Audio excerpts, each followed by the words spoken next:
Boa noite a todos.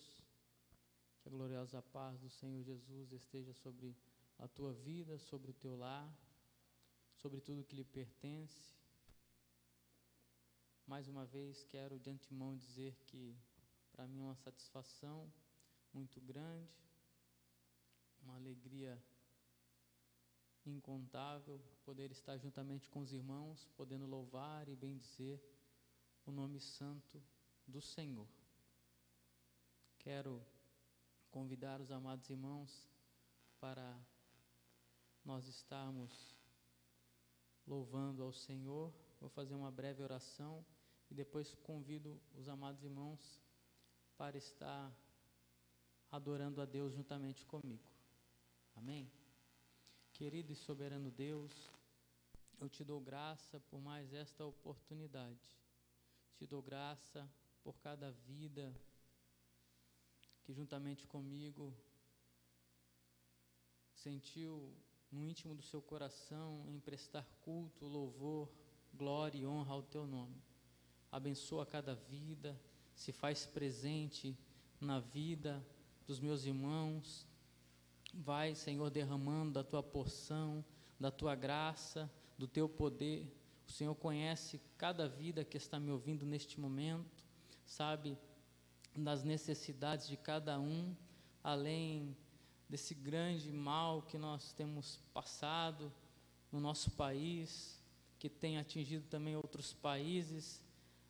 Nós também temos as nossas dificuldades pessoais, mas o Senhor é Deus sobre todas as coisas, e as tuas mãos não estão encolhidas para que não possa salvar, para que não possa transformar, para que não possa operar um milagre extraordinário em nossas vidas. Essa é a nossa crença, essa é a nossa fé. Por isso, em meio às dificuldades, em meio ao pânico, em meio às incertezas de muitos, nós estamos seguros em Ti. Em nossa vida impera a paz de Cristo. Por isso estamos alegres e queremos demonstrar esta alegria, louvando e bendizendo o Teu santo nome. Receba a nossa adoração, em nome do Senhor Jesus. Amém.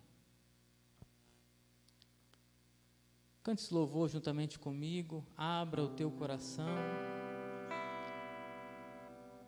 e deixa Deus usar a tua vida nesta noite. Amém? Glória a Deus, santo é o nome do Senhor. Aleluias. Oh, glória a Deus.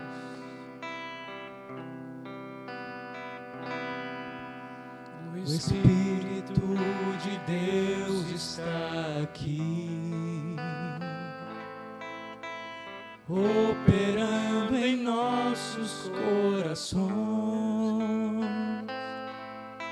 trazendo sua vida e poder. Oh, aleluia. Ministrando sua graça e amor. Os feridos de alma são curados.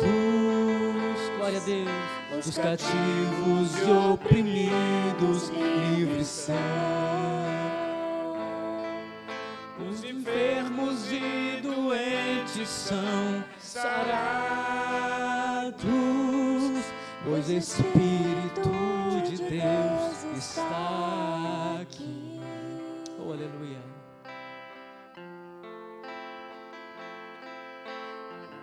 Glória a Deus.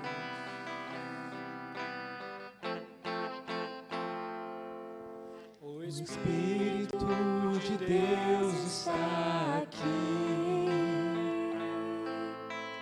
operando em nossos corações, trazendo sua vida e poder, ministrando sua graça e amor. Os feridos de alma são curados, Os cativos e oprimidos livres são. Os enfermos e doentes são sarados, Espírito de Deus está aqui. Ele está aí.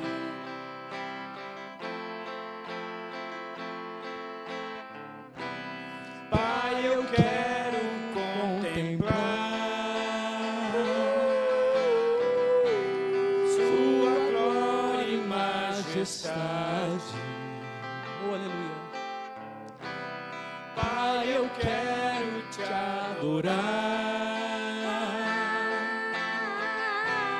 em espírito, em verdade, não apenas no ato ou no santo lugar.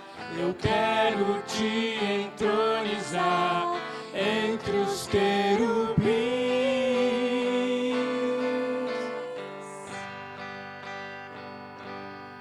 Oh, leva-me à sala do trono,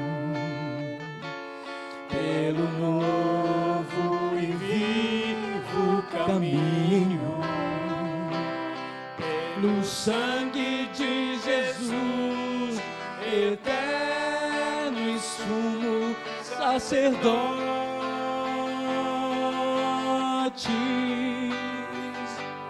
Oh, leva-me à sala do trono pra te adorar, Senhor. Oh, leva-me à sala do trono pra te adorar, Senhor. Pra te adorar, Senhor.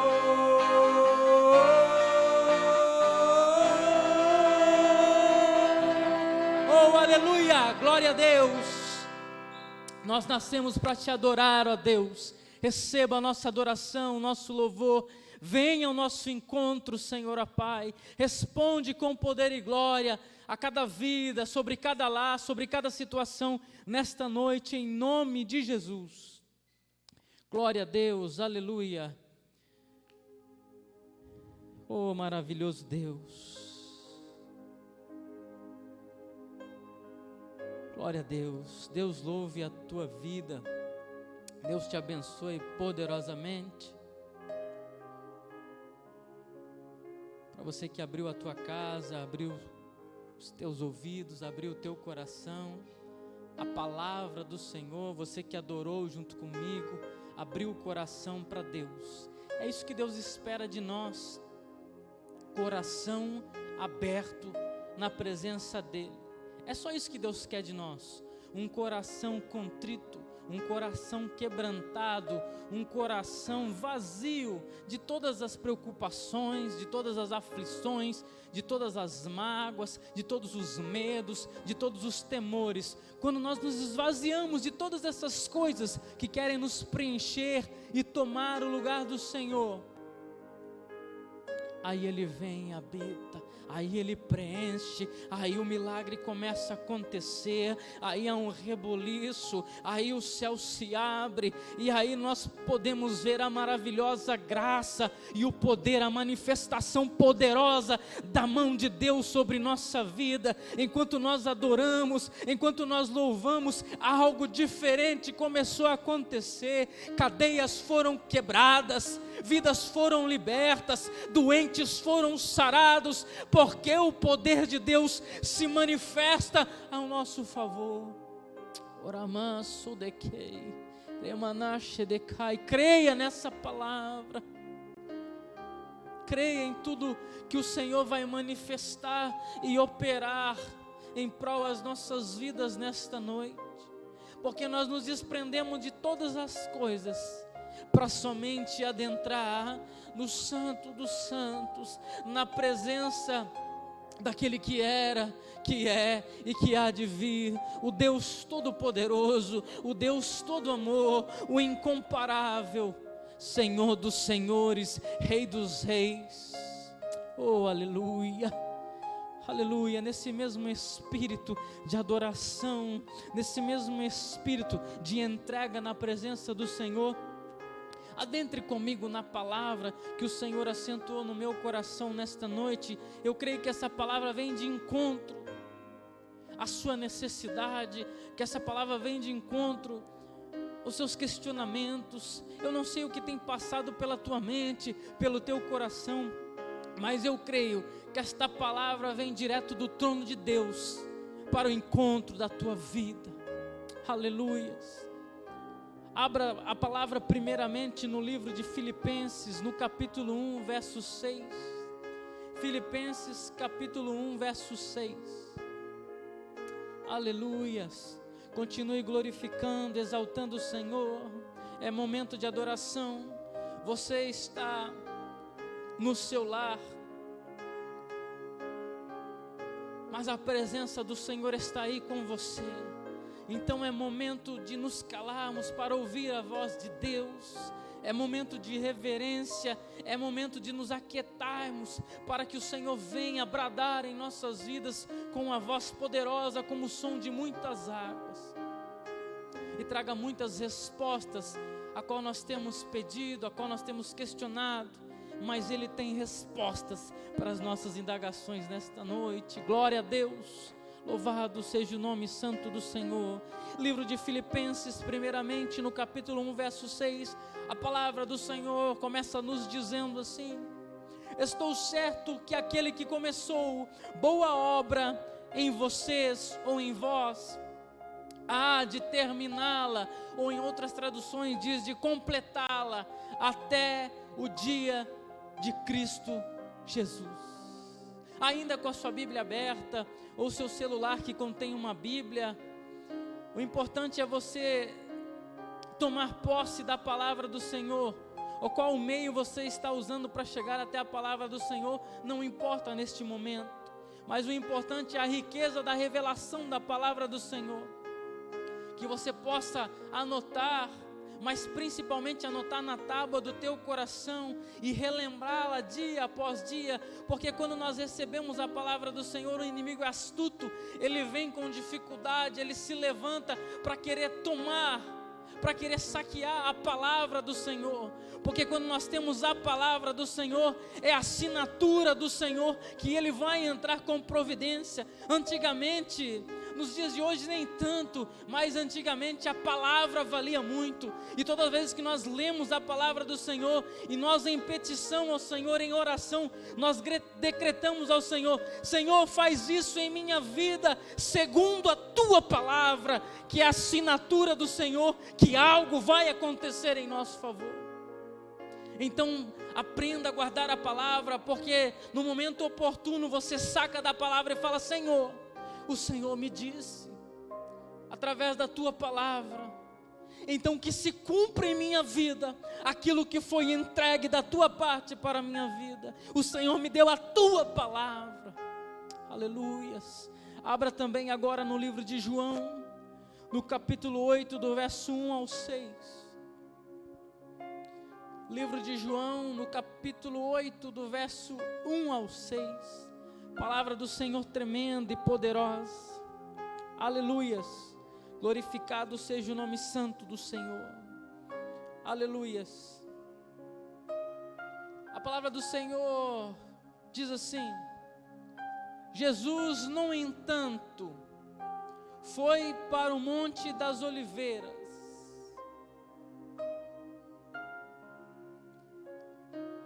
Antes de darmos continuidade, porque a palavra diz: Jesus, no entanto, foi para o Monte das Oliveiras?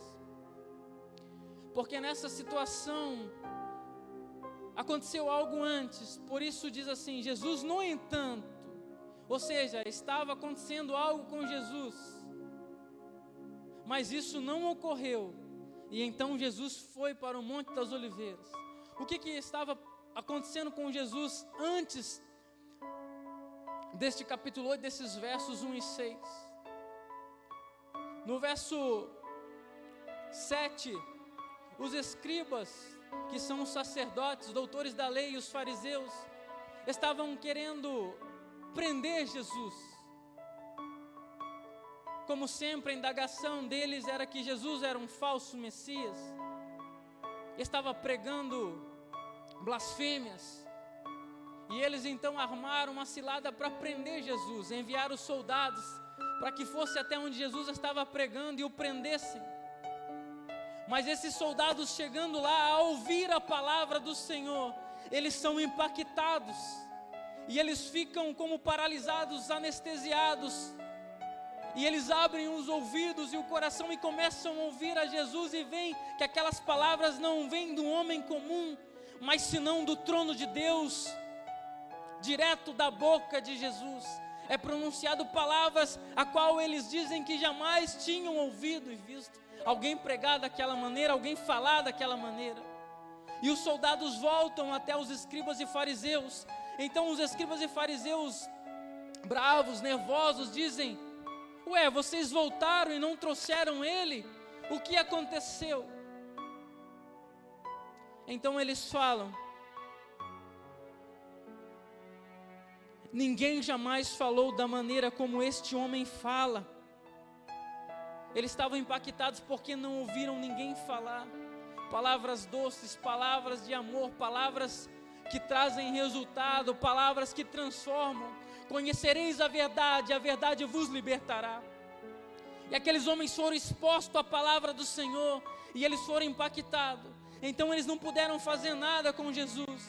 Então os escribas e fariseus, desapontados por ter seus planos ardilosos mais uma vez falidos, mais uma vez boicotados, porque não era o momento deles tocarem em Jesus, não era chegada a hora de Jesus ainda. E se não é chegada a hora de Jesus, ninguém pode tocar, porque Ele é Senhor, Ele tem o controle de todas as coisas. Só vai acontecer alguma coisa, receba essa primeira palavra, se Jesus permitir. Se está acontecendo algo com a tua vida, ainda que seja contrário à tua vontade, calma. Se você está fiel na presença do Senhor, calma, porque há um propósito nisso tudo. Às vezes está difícil passar por essa situação, mas calma, o Senhor permitiu por um grande propósito. Ele é fiel para te revelar no momento certo o porquê de todas as coisas. E certamente isso que está acontecendo vai culminar lá na frente, no futuro. E quando eu digo futuro, pode ser daqui a 2 minutos, a 2 segundos, pode ser amanhã, não sei. É futuro, a Deus pertence. Mas tenha certeza que esse futuro será abençoado sobre a tua vida, que esse futuro será futuro glorioso, que esse futuro vai trazer a você muitas alegrias, se você tem confiado na palavra, na hora, no momento do Senhor sobre a tua vida. Então não era chegado o momento ainda deles tocarem, deles prenderem Jesus. E os fariseus, e os escribas, e os soldados, Nicodemos também estava ali, que eles vão para casa.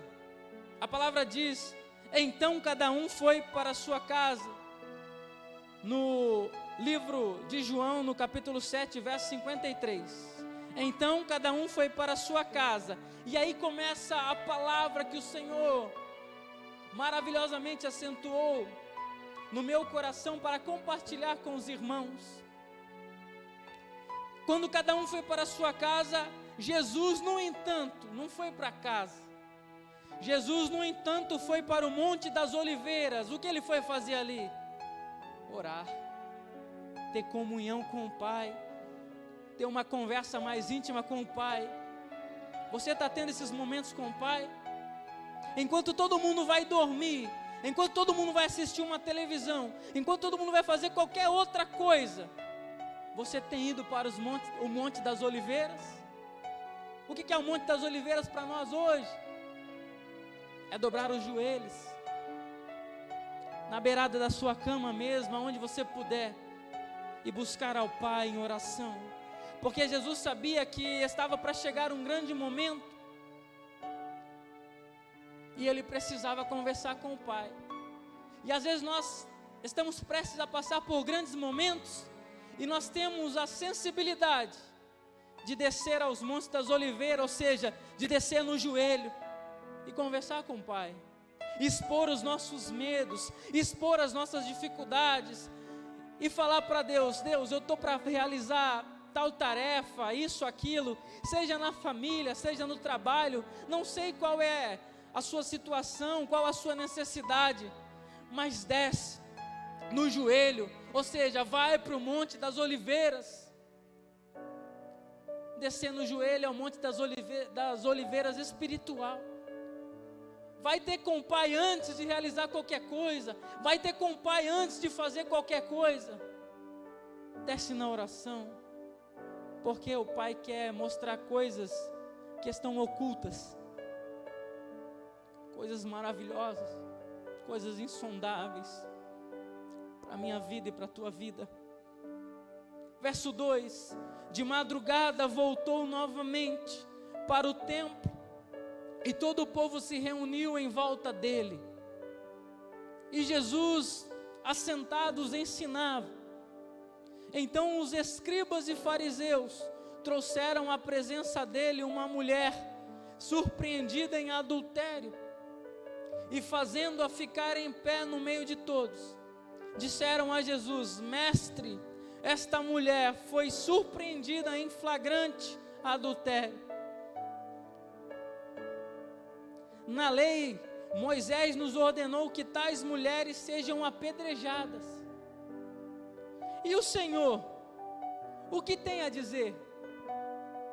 Eles diziam isso, olha a astúcia e olha o desejo oculto no coração deles. Eles diziam isso tentando-o, para tentar Jesus a cometer alguns erros, para terem de que o acusar.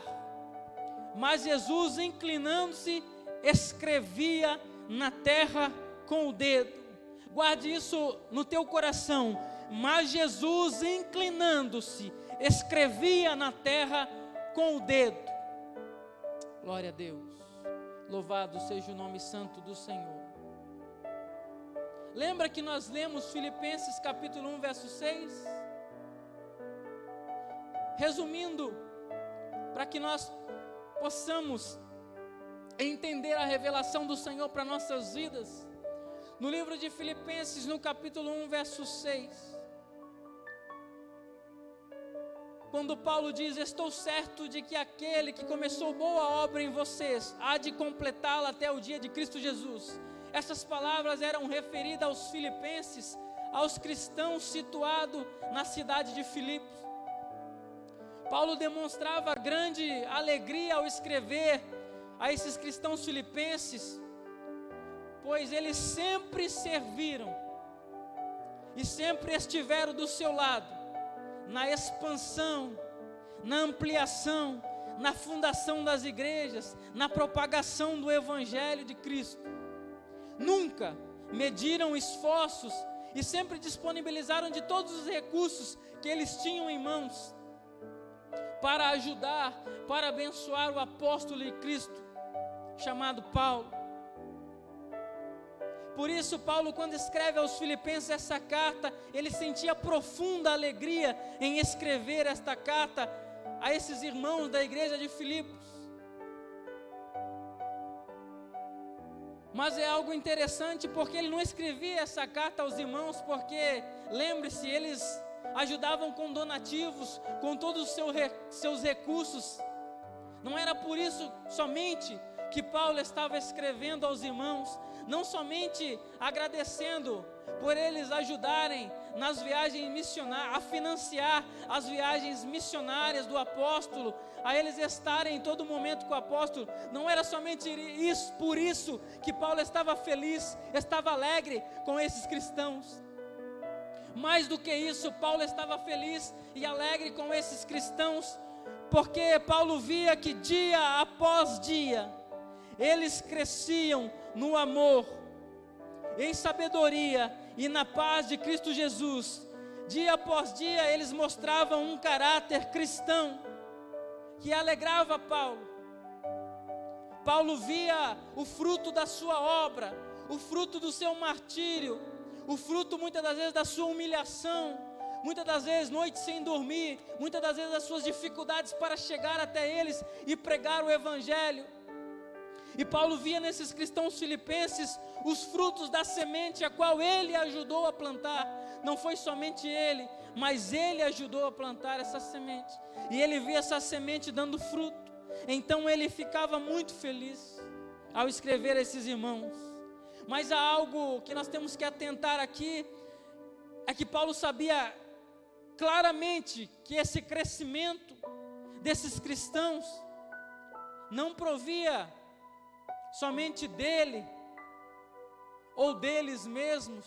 Ou seja, não era só Paulo que era responsável pelo crescimento desses irmãos, ou somente eles pelos seus esforços em buscar a Deus. Não era somente por isso que eles estavam sendo agraciados e tendo um caráter mais parecido dia após dia com o de Cristo Jesus. Mas isso quem provia, quem derramava sobre a vida deles, era o próprio Deus.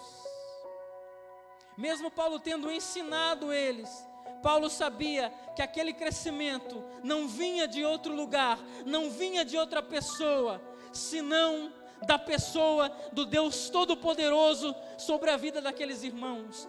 Por isso então uma palavra que diz exatamente a respeito disso no livro de 1 Coríntios, no capítulo 3, do verso 6 ao 7, que diz assim: eu plantei, Apolo regou, mas o crescimento veio de Deus. De modo que nem o que planta é alguma coisa, nem o que rega, mas Deus que dá o crescimento. Por mais que Paulo tivesse desempenhado todas as suas energias e todas as suas forças para pregar a palavra, para ensinar os irmãos filipenses, Paulo sabia que ele não tinha nenhum mérito. Ele era apenas um instrumento nas mãos de Deus. E ele ficava feliz porque ele estava sendo um instrumento bem afinado, um instrumento que estava cumprindo de uma forma gloriosa o seu papel, porque ele via mudança nesses cristãos, mas ele via que a mão do Senhor estava sobre eles e dando crescimento dia após dia, para eles seguirem na paz, na sabedoria, na comunhão de Cristo Jesus. É maravilhoso. Também sabia que essa poderosa e maravilhosa obra estava apenas começando na vida desses irmãos. Por isso ele disse em Filipenses 1:6: estou certo de que aquele que começou a boa obra, ou seja, essa boa obra de abrir os olhos, de tirar os tapumes dos ouvidos e fazer com que eles ficassem mais parecidos com Cristo Jesus, ou seja, aquele que começou essa boa obra em vocês, há de completá-la até o dia de Cristo Jesus. A obra foi começada, mas ela ainda não tinha terminado. Ela ia continuar. E algo maravilhoso que o Senhor revelou aqui, porque muitos, eu creio, que estão do outro lado me ouvindo, se identificam com o estado espiritual que os filipenses estavam vivendo. Isso é maravilhoso, isso alegra o nosso coração como pastor. Eu creio que alegra o coração dos irmãos em saber que pessoas foram tiradas das trevas para a luz, que pessoas começaram a tomar propriedade da autoridade que é entregue aos cristãos que vão deixando o velho homem de lado e vão dia após dia buscando com todas as forças o reino de Deus, agradar a Deus, a fazer a boa vontade do Senhor, mais notória em nossas vidas, a revelar esse grande presente que Deus nos deu, à humanidade, que é a presença dele em nossas vidas, por intermédio do Espírito Santo de Deus. É algo maravilhoso, mas creio também que estou falando neste momento a pessoas que agora estão olhando para dentro de si e depois de ouvir todas essas palavras sobre a boa obra do Senhor, sobre a alegria de Paulo com os irmãos filipenses, depois de ouvir o testemunho desses irmãos através da minha boca, que eles estavam sendo modificados, que eles estavam sendo transformados dia após dia, estavam agradando o Senhor dia após dia. É algo tremendo, porque eu creio também que não estou falando somente a esses irmãos, estou falando também a pessoas que agora estão pensando em todas essas palavras, estão olhando para si e se vejam muito distantes do estado em que se encontravam os cristãos filipenses. E ainda que seja difícil dizer ou admitir, mas identificam-se mais com o estado da mulher adúltera. Ou talvez não seja você, ou você ouvindo essas palavras, você conheça alguém, um ente querido, um amigo, não sei, alguém do seu agrado, alguém que você ama, que você estima muito, que quando você ouviu falar dos cristãos filipenses, você disse: meu Deus, estamos bem fora disso.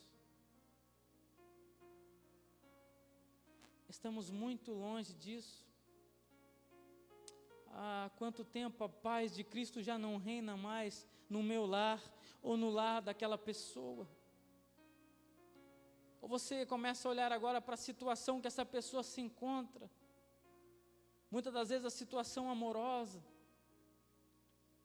sempre um caos, a vida uma bagunça, uma dificuldade. E você fala: eu não me enquadro no estado em que se encontravam os cristãos filipenses. Eu não estou me enquadrando mais na história da mulher adúltera. Não que esteja no mesmo pecado de adultério, mas a comparação é que a tua vida está um caos como estava a vida dela. Que a tua vida está difícil como estava a vida dela. E quando ela chega nesse estado, é difícil imaginar que ela estava próxima de Jesus, sendo ela uma pecadora e adúltera. É difícil imaginar isso, mas esse é o ponto central da palavra que o Senhor colocou em meu coração. É difícil imaginar que um pecador esteja próximo do Pai, porque nós ouvimos tantas palavras que afirmam isso. Está em pecado, está destituído da glória, já não tem mais oportunidade à salvação, e isso e aquilo. E Deus acentuou no meu coração uma revelação a respeito desse panorama que muitos têm, dessa visão que muitos têm, porque isso não condiz com a Bíblia, isso não condiz com a obra do Senhor, a qual o Pai enviou Ele para cumprir em nossas vidas.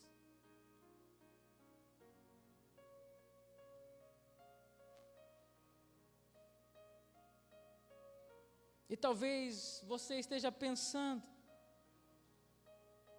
está distante de Deus por causa dos seus pecados,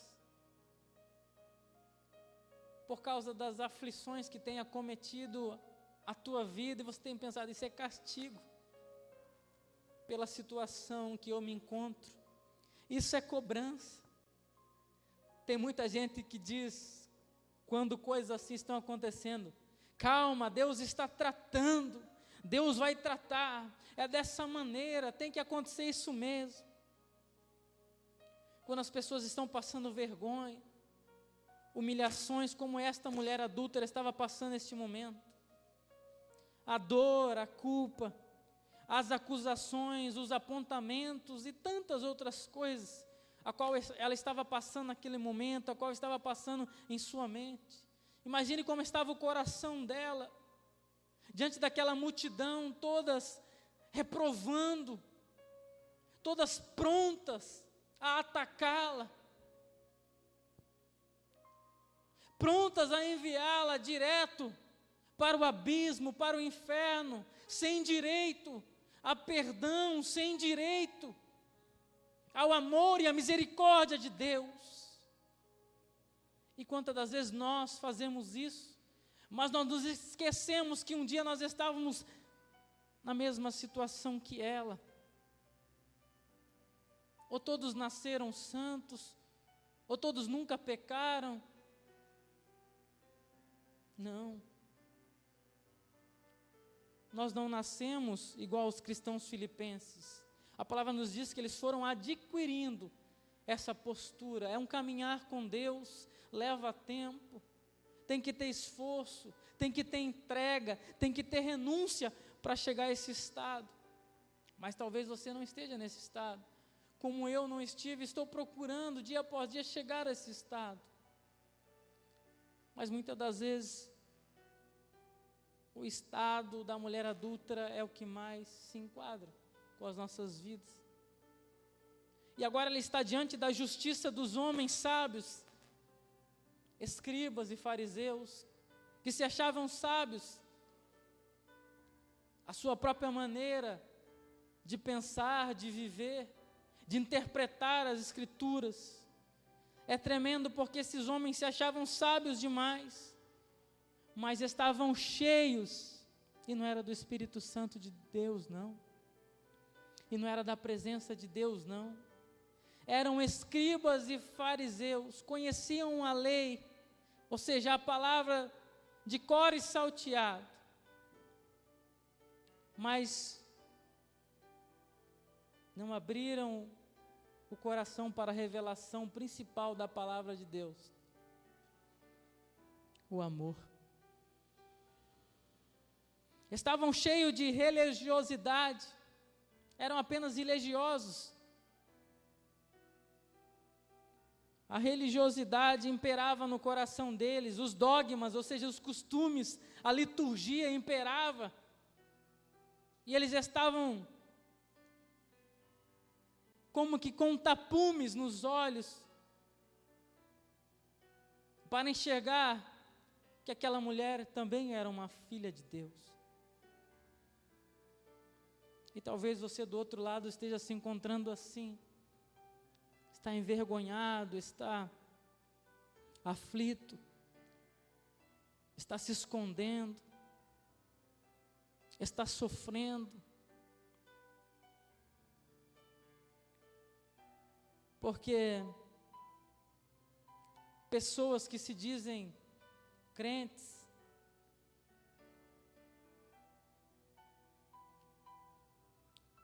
mas têm vindo até você, e muitos magoaram, porque chegaram regadas de interesse, outros interesses, menos a salvação, para a sua vida e para a minha vida.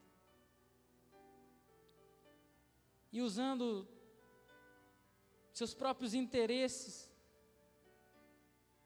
nos lançaram aos pés de Jesus, talvez tenham te lançado aos pés de Jesus, como aquela mulher foi lançada por esses doutores da lei, por esses homens sábios e cheios de religião e de dogmas, de costumes que não levam ao céu.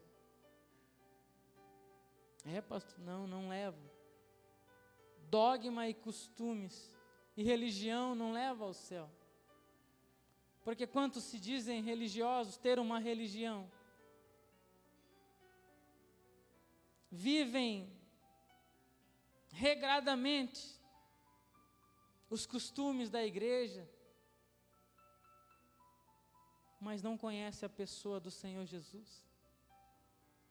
Fazem como se robôs é algo mecânico, não tem prazer. Ele faz aquilo porque ele aprendeu a fazer, muitas vezes não sabe, anos e anos fazendo,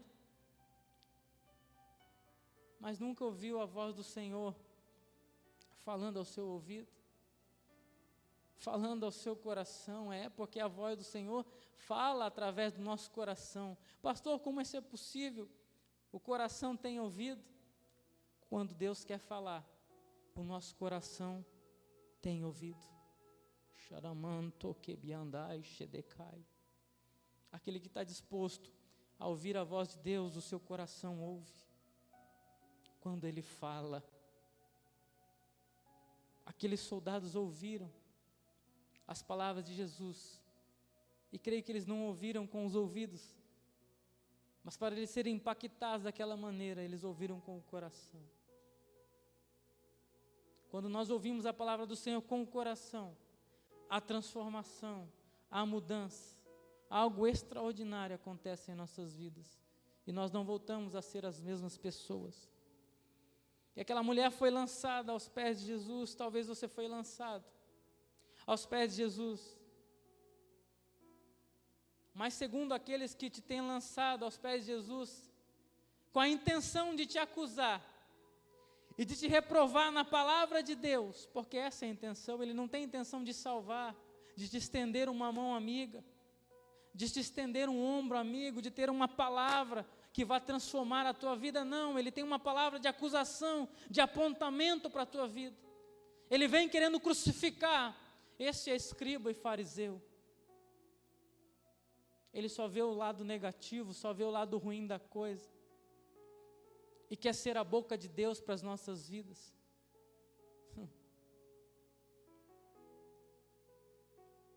Que eles lançam aquela mulher esperando atentamente o fim dela,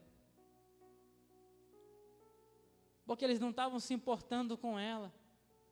Ela estava sendo usada como um mero objeto para que eles pudessem condenar Jesus de blasfêmia. Porque se Jesus falasse que não era para condená-la, eles iriam jogar em tua face: então você não está seguindo a lei de Deus que foi dada a Moisés, que diz que quando uma mulher é pegada em adultério, ela tem que ser apedrejada. Então você se diz profeta, se diz filho de Deus, mas não cumpre a vontade do seu pai?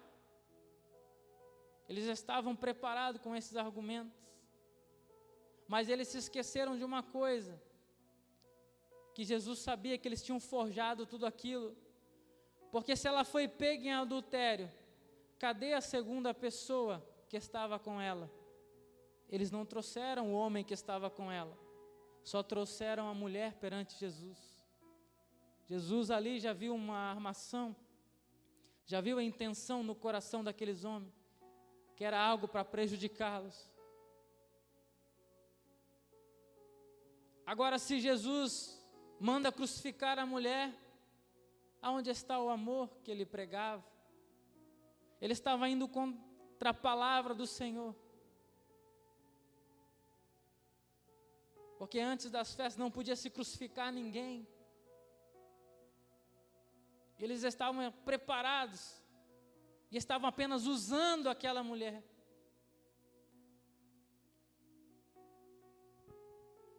Quantos religiosos usando da palavra de Deus, que Deus falou aquilo, que Deus falou isso, estão enganando e usando a muitos, mas não estão direcionando ninguém para o céu, ninguém para a salvação.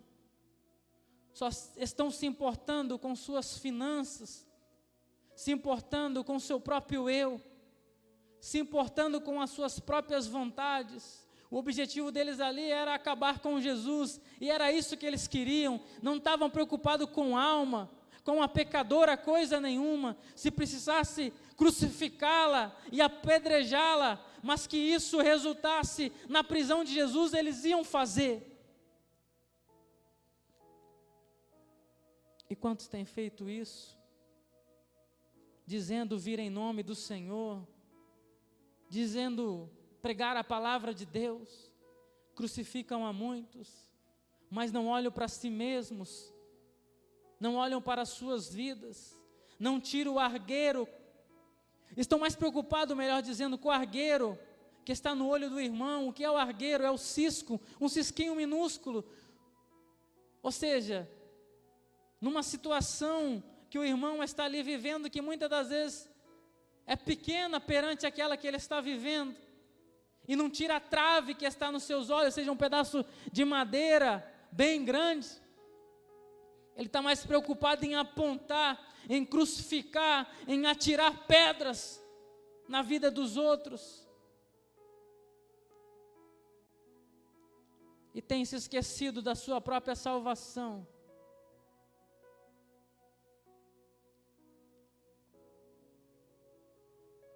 E talvez você tenha se encontrado com uma dessas pessoas, com um desses religiosos dogmáticos, que talvez maltrataram você, machucaram o teu coração, feriram de uma forma, uma ferida tão profunda, falaram tantas coisas e você passou a acreditar: eu não valho nada mesmo, eu sou pecador mesmo, como aquela palavra disse, eu não tenho valor algum, eu não posso me achegar a Jesus dessa maneira.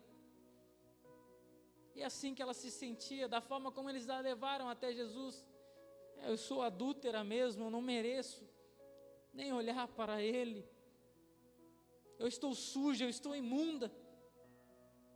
Talvez você se distanciou da casa do Senhor, e você sente o desejo ardente no seu coração de retornar como filho pródigo, mas você tem vergonha de retornar, porque a retaliação, a humilhação, os levantes, as acusações, os apontamentos foram grandes demais contra a tua vida, e abriu uma brecha, uma ferida aberta, está sobre a tua vida. Mas Jesus, com toda a sua sabedoria, que vem do trono do Pai, Deus Todo-Poderoso, quer ministrar o óleo, o bálsamo sobre a tua vida nesta noite, para que esta ferida seja fechada, para que essa ferida seja sanada, e o teu coração volte a se alegrar de novo, com a esperança de salvação, que nos foi entregue, através do Pai, Deus Todo-Poderoso.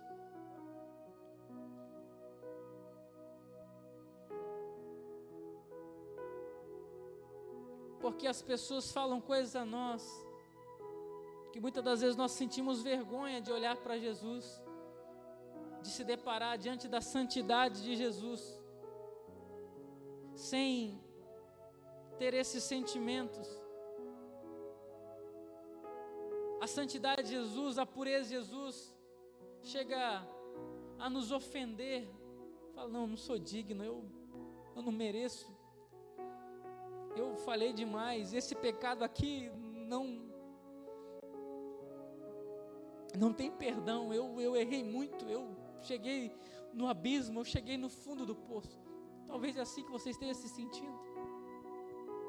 Acho que já é tarde demais para você, ou para o seu ente querido, para aquela pessoa que você está pensando agora, que está vindo no teu coração, na tua mente agora, que talvez você pensasse, falar: para aquele ali não tem mais jeito, ele está num caminho sem volta, cada vez piora, eu acho que não tem mais jeito para ele.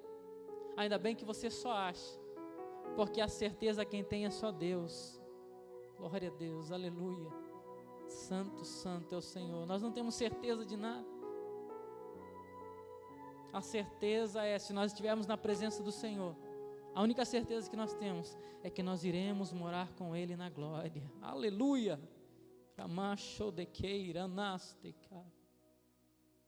Aleluias. Nos achamos indignos, talvez você se ache indigno, sujo, igual aquela mulher, imerecedor da graça, do perdão, da misericórdia do Senhor Jesus, do Deus Pai Todo-Poderoso. Se acha indigno da presença do Espírito Santo, que é santo em tua vida. Eu não mereço isso. Eu tenho que estar nessa posição que eu estou mesmo. Eu tenho que estar passando por isso mesmo. Mas é isso que Deus veio falar ao teu coração. Ele é amor.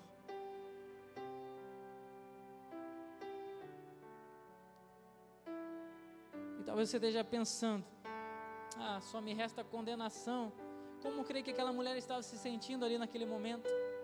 Só me resta a condenação e o castigo, porque realmente eu pequei, eu fui pega naquela situação. E aquelas palavras como um martelo, que pregava os cravos, os pregos na mão de Jesus. Porque tem palavras que são como martelos que nos pregam numa cruz, como foi pregado o nosso Salvador Jesus. Você espera uma palavra de esperança, uma palavra de renovação, uma palavra de ânimo, uma palavra de conforto, de consolo. De repente vem uma palavra como um martelo que prega você e te crucifica e te condena e te lança sem volta para o inferno, para o abismo. E talvez é dessa maneira que aquela mulher estava se encontrando. E talvez é dessa maneira que você, ou a pessoa que você tanto tem orado, tem chorado, tem jejuado, teu ente querido, um amigo muito chegado, que você vê que ele está aparentando estar num caminho sem volta. Mas eu tenho as boas novas do reino de Deus para a tua vida. Erga a cabeça. Não terminou não. Esse não é o fim. Esse não é o fim. Se é você que se encontra nessa situação, está me ouvindo, esse não é o fim para a tua vida. Ou se é uma pessoa que você ama, uma pessoa que você estima, esse não é o fim para a vida dela não, para a vida dele. Não é isso que Jesus tem, não é essa palavra que Jesus tem nesta noite. Decretar falência, decretar o final. Não, não foi para isso que Jesus veio. Olha que coisa maravilhosa. O autor da nossa história ainda está escrevendo. Lembra que nós lemos no verso 6 de João 8, do capítulo 1 ao 6, diz assim: e eles diziam isto tentando para tentar Jesus, para terem de que o acusar. Mas Jesus, inclinando-se, escrevia na terra com o dedo. Eles estavam falando ali várias palavras, tentando tirar a paciência de Jesus, tentando a ele cometer algum erro, alguma gafe, que eles pudessem prender Jesus, acabar com Jesus. Mas Jesus continuava escrevendo, porque Jesus estava ali com um único propósito. E isso é tremendo da parte do Senhor para nossas vidas, uma revelação poderosa. Qual será o propósito que Jesus estava ali escrevendo? Muitos dizem, estudiosos dizem que Jesus estava escrevendo o nome daqueles escribas e fariseus, como se riscasse o nome deles. Muitos dizem que ele estava escrevendo os pecados daqueles que estavam ali.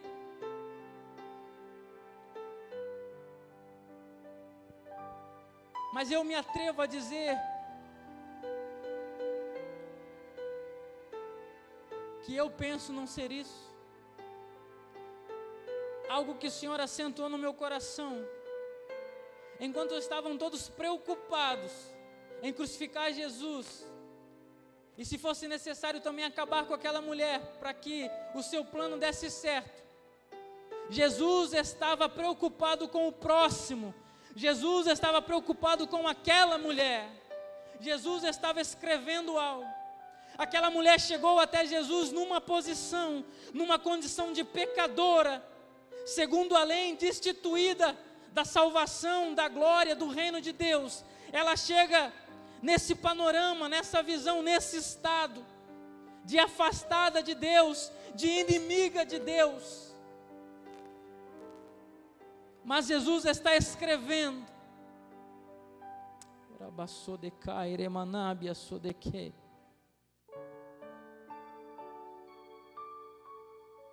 Sabe por que Jesus está escrevendo? Porque para muitos a nossa história chegou ao fim. Como para muitos fariseus e escribas, e muitos que estavam ali com as pedras nas mãos, olhando fitamente os olhos daquela mulher, querendo ser senhores da vida dela, querendo julgá-la e condená-la. Muitos querem pôr um ponto final na nossa vida, na vida dessa pessoa que você tanto ama. Muitos já chegaram até você com o discurso pronto: ei, larga a mão, para com isso, isso daí não tem mais jeito não, larga a mão dele, larga a mão dela, para de ser bobo, isso daí já chegou ao fim, deixa Deus tratar, tem algo aguardando ele, tem algo aguardando ela, não vai se escandalizar não, hein? Não vai ficar com medo não, mas Deus vai entrar de uma maneira, olha, vai quebrar tudo, vai arrebentar com tudo. E se ela não der ouvido, ó, não tem mais jeito não, está condenada, é fogo eterno e ponto final e acabou. Era isso que os escribas estavam fazendo naquele momento. Olha, Senhor, ela foi pegada na prática do adultério, hein? E ela foi pegada ali em flagrante. O que ela merece agora, hein? Segundo a lei, ela tem que ser apedrejada. Muitos olham para você e falam: segundo a Bíblia, você, ó, já era, acabou para você, é o fim. Isso que você fez, isso que você cometeu, ah não, isso daí não tem perdão não.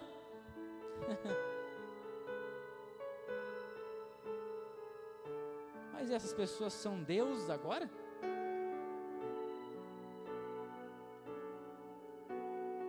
Só um onipotente, onipresente, onisciente. Chegaram ali querendo pôr um ponto final, mas Jesus estava escrevendo. O que Jesus estava escrevendo? Jesus é conhecido como o autor da nossa história. Olha que coisa tremenda. Às vezes a nossa vida toma uns rumos, toma uns caminhos que não são a vontade de Jesus, mas por quê? Porque nós queremos ser senhores e autores da nossa história, mas nós não somos. A nossa história já está escrita, basta que nós sigamos aquilo que Jesus já escreveu, e Ele continua escrevendo, mas Ele já tem escrito boa parte da sua história e da minha história.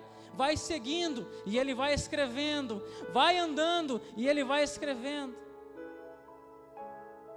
Não queira se apartar da história que Jesus escreveu, que Deus escreveu para a minha vida e para a sua vida, não. Ela chegou ali num estado de condenação, de morte, mas enquanto todos estavam falando, Jesus estava escrevendo uma nova história, ou melhor, Jesus estava continuando da onde ela havia parado. Olha que palavra tremenda. Em Gênesis capítulo 1, no verso 26 ao 27, diz assim: e Deus disse: façamos o ser humano à nossa imagem, conforme a nossa semelhança. Tenha ele domínio sobre os peixes do mar, sobre as aves dos céus, sobre os animais domésticos, sobre toda a terra e sobre todos os animais que rastejam pela terra. Assim Deus criou o ser humano, a imagem de Deus o criou, homem e mulher o criou. A obra-prima, eu e você, tivemos início no Gênesis. Deus começou a escrever a história do homem, da mulher, da raça humana no Gênesis. Mas o que aconteceu para que essa mulher chegasse a esse estado? Ou essa pessoa que você ama estivesse nesse estado agora? Ou você mesmo que está falando essa palavra para mim, pastor, eu me encontro nesse estado. Mas o que aconteceu? É tudo culpa minha. Calma. Não atribua a você toda a culpa, não.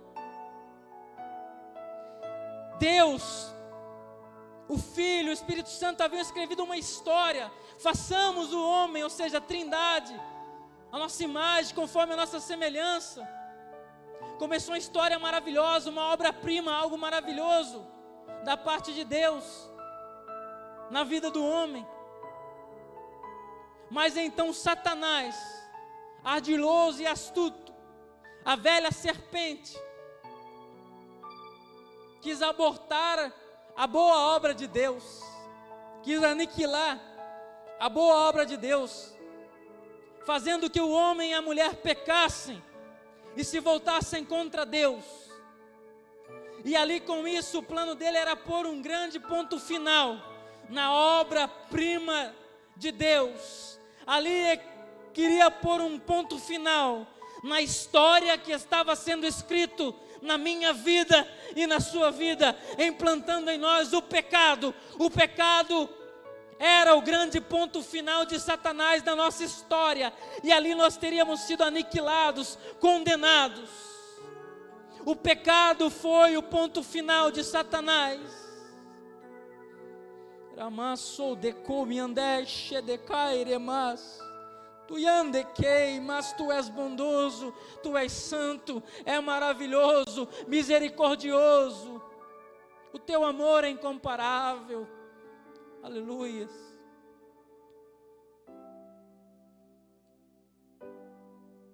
E nós parecíamos ser um projeto falido. Até tem hinos que cantam esta maneira. Mas eu penso diferente, nós não somos projetos falidos. Só foi dado um tempinho. A obra só foi parada um minutinho. Satanás quis pôr um ponto final na nossa história, na boa obra de Deus, que sou eu e é você, através do pecado, que quer nos dominar, que quer nos destruir. Aqueles homens queriam pôr um ponto final na história daquela mulher, mas o Pai, que é tão tremendo, faz com que eles levem aquela mulher diante do autor da nossa história. E ela chega ali com um ponto final em sua vida. E Jesus está abaixado escrevendo. E eu penso, posso ilustrar? Você me permite ilustrar? Você não vai encontrar isso na Bíblia, isso vem do alto. Eu penso que Jesus apaga o ponto final na vida daquela mulher e continua a escrever. Ali que era só dor, ali que era só humilhação, ali que era desprezo, ali que era condenação, ali que ela ia receber pedradas, ia morrer apedrejada. Aquele era o ponto final para a vida dela. O pecado era o ponto final para a vida dela. Jesus apaga o ponto final e continua a escrever. Ali ele muda a história. Que Satanás, usando aqueles homens, queria escrever na vida daquela mulher. Queria dar a vida dela por encerrada. E talvez você tenha se encontrado dessa maneira. Quantos já quiseram dar a sua vida por encerrada? Pôr um ponto final na sua história, na sua existência. Mas Jesus está escrevendo. O autor estava no céu. Ele se despiu de toda a sua glória e, a pedido do Pai, veio à terra. Sabe para quê? O Pai disse assim: vai, meu filho, continua a obra que eu comecei. Eu comecei a escrever uma boa obra na vida deles, mas Satanás, através do pecado, quer acabar com a minha boa obra. Mas eu te envio e lhe dou autoridade para apagar o ponto final de Satanás e continuar escrevendo uma história maravilhosa, a história que eu planejei desde o início da fundação do mundo para a humanidade. Jesus então desceu. E eles chegaram até aquele momento. E estavam diante do único, que pode cancelar o ponto final. Mas note isso, ele pode apagar o ponto final. Mas quando ele começa a escrever a nossa história, ninguém pode impedir ele de parar. Ele sim pode anular e cancelar todas as coisas, mas quando ele começa a agir, ninguém pode impedir. O autor da sua história está escrevendo a tua história. Ninguém vai colocar um ponto final se Jesus ainda está escrevendo, porque Ele é Senhor, Ele é soberano, Ele é poderoso, e ninguém põe um ponto final na sua vida se Ele não deixar.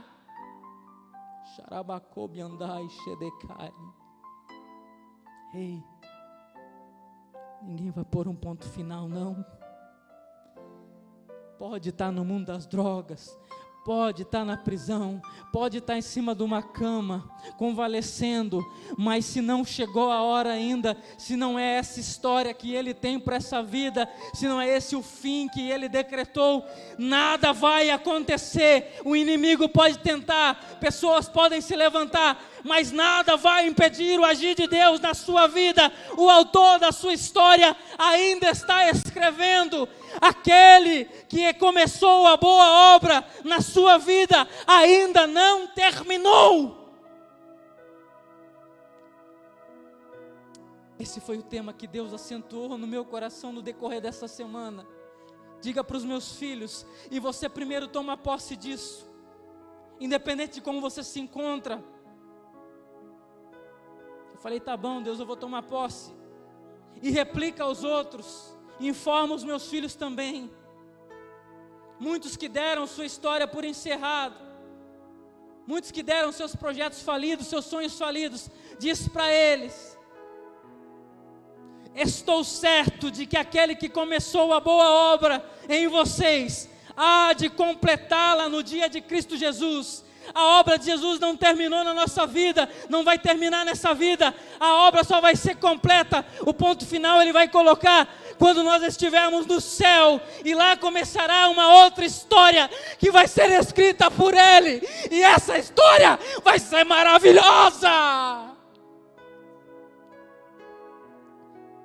Mas essa história ainda não acabou. Quem dá o ponto final é Ele. Xarabai, Shodequei, Noriandache de Basuri Andecai. E Deus acentuou bem forte no meu coração assim: diga para eles, não temas. Aquele que começou a boa obra em vossas vidas ainda não terminou de escrever. Aquela mulher estava diante de Jesus, pronta a ser condenada, pronta a ser morta. Mas em João capítulo 8, verso 7 até o verso 11 diz assim: como eles insistiam na pergunta, Jesus se levantou e lhe disse: quem de vocês estiver sem pecado, seja o primeiro a atirar uma pedra nela. Verso 8: e inclinando-se novamente, continuou a escrever no chão. Jesus veio do céu até a terra. Note que Jesus estava escrevendo na terra, ou seja, ao paralelo, Ele estava no céu, mas Ele veio à terra a escrever uma nova história em nossas vidas. Ele escrevia na terra. Jesus só desceu do céu, despiu da sua glória, para continuar a escrever a nossa história aqui na terra. A nossa história não tem ponto final. Ele continua escrevendo. Verso 9. Mas eles, ouvindo essa resposta, foram saindo um por um, a começar pelos mais velhos até os últimos, ficando só Jesus e a mulher em pé diante dele. Verso 10. Levantando-se Jesus perguntou a ela: mulher, onde estão eles? Ou em outras traduções, aonde estão os seus acusadores? Ninguém condenou você? Ou ninguém te condena? Verso 11, para encerrar, ela respondeu: ninguém, Senhor. Então Jesus disse: também eu não te condeno, vá e não peques mais. Se continuasse esse verso, Jesus diz: não peques mais, porque eu vim para continuar escrevendo uma história na sua vida, e essa história que eu escrevi, você é lavada e remida no meu sangue. Então para a sua vida não tem mais espaço para o pecado. Acabou o pecado, aniquilei o pecado. Agora vai, dê bons frutos, seja uma boa serva na minha presença, faça a diferença e conte a boa obra que eu fiz na tua vida. Ninguém põe um ponto final enquanto Jesus está escrevendo. Ninguém pode atrapalhar Jesus. A minha, a sua história só vai se completar na glória com Ele. É tempo de se voltar. Deixa a acusação, deixa os religiosos de lado, deixa a condenação. As pedras já caíram, não podem mais te acertar. O autor da tua história está aqui presente. Ninguém pode te tocar se Ele não permitir. E Ele não quer que isso aconteça, porque Ele quer escrever a tua história. Ele quer continuar escrevendo. Aonde o pecado pôs um ponto final, Ele apaga o ponto final e quer escrever uma história de vitória, de felicidade para a tua vida. Toma uma decisão hoje, se levanta, toma uma postura e vem correndo, porque a tua história Ele quer escrever.